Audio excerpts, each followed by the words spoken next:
Today I'm jumping on to tell you, if you're a young man enamored by the G series cars and you're thinking about making a really bad decision, well, I'm gonna talk you out of it while simultaneously dangling the carrot.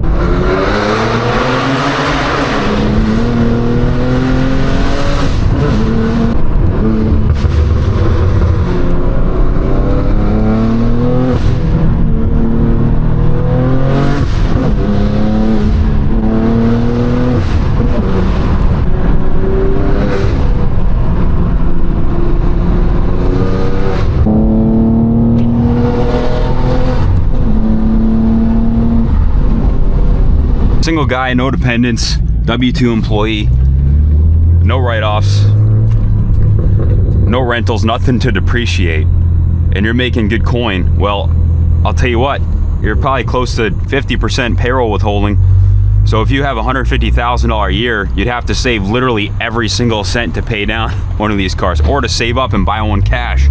That's egregious. Or well, you're gonna go to the dealership, they're gonna give you a big fat note. They'll go 100%. Probably finance your whole deal, including the sales tax, all their fluff fees, and you think they're gonna be able to make quick payments on that thing and cut down on the principal. Well, you're dead wrong, because if you can afford it, your effective tax rate is probably close to 50%. I know mine was. It could be over 50% once you factor in 401k contributions and health insurance. Even for young people, health insurance is really expensive these days. So you're just getting slaughtered by Uncle Sam and trying to pay down this thing. It's like swimming upstream with a cinder block tied to your legs. You're a person of poverty. You got nothing to show for it. Really nice car and no money in the bank, and the day you wrap it around a tree and insurance offers you 50 cents on the dollar, even though you've been paying a big fat premium for years, you're gonna be left with nothing. All of a sudden you're taking large portions of your income to pay down this car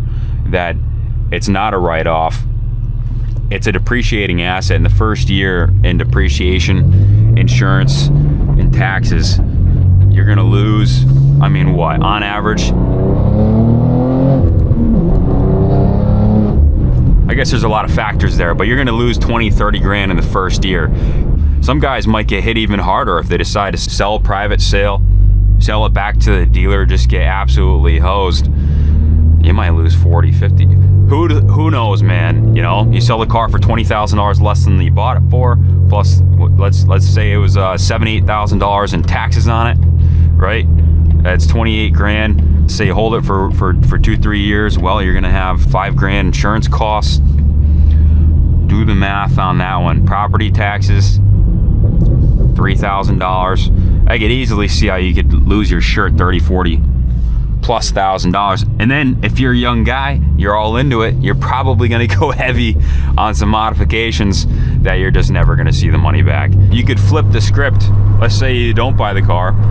In that 2-3 years, that 40, 50 grand that you burnt, if that was sitting in the bank, that's your 6 months emergency fund. That's a down payment on revenue producing property. That's investment money.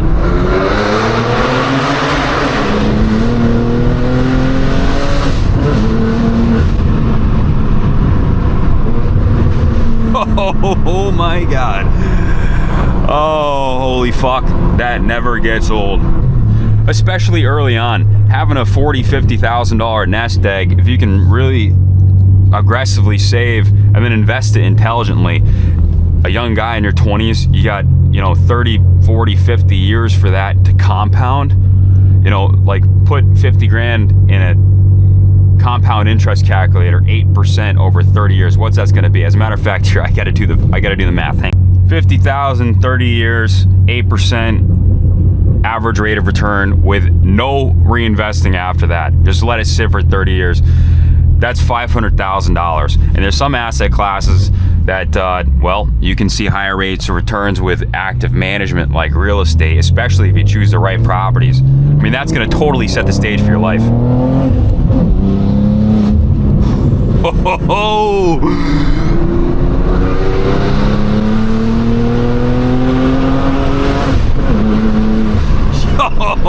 oh my God.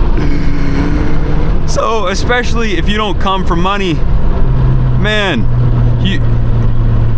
stay away from the car, man. Don't buy the fucking car because you're gonna fucking torpedo yourself. These are the prime years.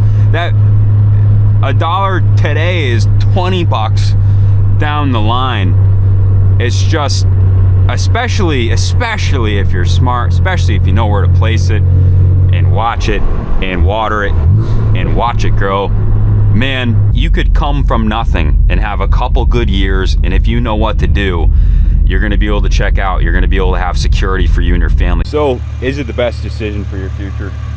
No, it's not. It's definitely not. Is it the best decision for you right now? So if you're gonna make that decision and sacrifice your chance at generational wealth, I highly recommend the G87 M2 carbon package with the 6-speed active auto work exhaust with the equal length and the valved rear section. Just fucking chef's kiss. I can't make your decisions for you. I can make some strong recommendations, but it's your life. Just know what you're sacrificing. Thanks for watching. God bless America.